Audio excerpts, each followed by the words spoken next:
Okay, and we are back talking about changing lives, and let's get more into Dudamel's entry into LA, and he started at the Hollywood Bowl. He started at the Hollywood Bowl. That's the way I begin my book, actually, Uh-huh. is Dudamel's first Right. concert with the Los Angeles Philharmonic, which was at the Hollywood Bowl in 2010. And 2009, 2010, one of those years. Right. And this was his very first inaugural concert after he was named director of the Los Angeles Philharmonic. And he made a number of really radical and unorthodox decisions. One was that his inaugural concert would not be in Walt Disney Hall, where of course they always had been, but no, it would be in the Hollywood Bowl. Second of all, he wanted fully one half of his audience to be Latino. The Hollywood Bowl seats 18,000 people.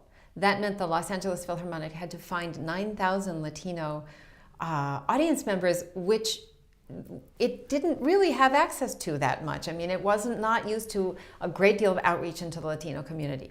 So that happened. Yeah. The Hollywood Bowl was filled with Latinos, with Anglos, with every sort of person, with tourists like me. And Jack Black was there. And Jack Black was there, and Herbie Hancock was there, and it was all Taj Mahal and Taj Mahal, right? And it was a huge program all day long while we waited for Dudamel.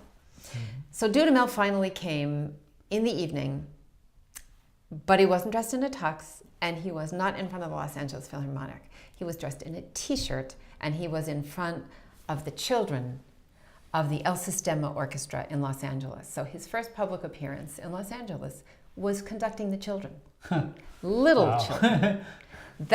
Wow, right? I mean, can you imagine a conductor of a major orchestra doing that?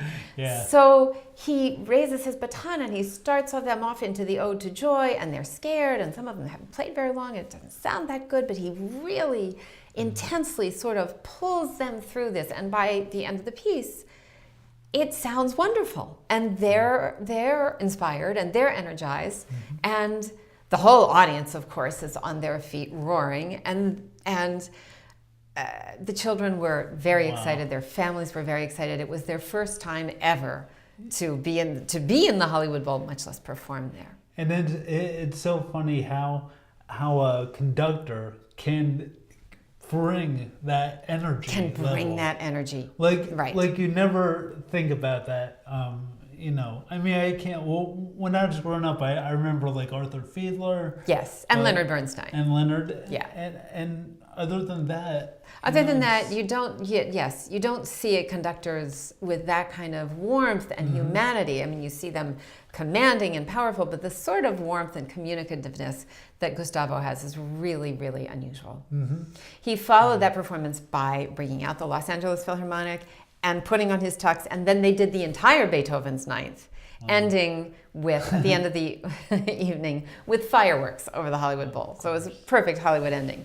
But Dudamel spoke to the audience after the performance of the symphony, and his remarks were beautiful. He said, I mean, he really spoke from his heart, and he is a man who always speaks from his heart, as well as conducts music from his heart. And he said, this evening is for the children, this music is about the children, and this concert is about the fact that we are all one America. We are North America and South America, and I'm proud to be a Venezuelan, but really I am proud to be an American, and the Americas are one. And that has been a real theme of his since he's been in LA. Wow. And now he's been in LA for what, a few years? He's been there for 3 years. And what's the progression in LA?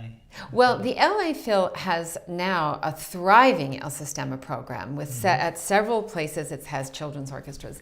But even more interesting than that, Dudamel's presence and just knowing about El Sistema in general has inspired places all over the United States to form their own El Sistema inspired programs, fund them any way they can, put children together into orchestras, and get them to start playing. And that's happening now in 55 places in the country. That's happened just in the last 3 years. I mean, when I started to write my book, there were 3. Now there are 55. That's in less than 3 years, 2.5 years. And by the end of this year, it may double. It really has the proportions of a movement of musicians and social activists all over the country, really understanding that you can put music together with social progressive ambitions and really make something happen. And that this is a way to approach educating children in poverty and children at risk that might be just much better than all of the tried and failed ways we've gone at it so far. Right. And is there any close to New York? There are several. There Okay. is one in the newest one is in Union City, New Jersey, right near us. There are several in New York. There is one in Boston. There are some all up and down the East Coast. There's a spread across the country. It's spread. And I do have to mention, since we're in Maplewood, Yes. that there is a thriving El Sistema inspired program in Santa Barbara, California, that's run by Adam Johnston, who is my son. Oh, wow. Oh, that's great. Who grew Fantastic. up, born and raised in Maplewood. Oh, wow. That's great. I'll have to have him on. He would be delighted to if come. he's in the area. That's right. And also like on 60 Minutes, the Congo had that. There was an article about a very similar sort of, not directly associated with the Sistema, but the same spirit of Sistema. Right. Somebody just forming a symphony orchestra in the very grassroots, in the most unlikely place to find one, and kind of bringing themselves up by helping each other. It was really amazing, and that is the spirit of El Sistema. It's amazing. And so if you want to know more, check out this book. There's probably copies of it at Words. At Words, there certainly are. And I highly recommend it. I'm partway through it now, and I can't wait to read more. So check it out, and thanks again for being on the show, and we'll see you soon. Thank you for having me. Okay.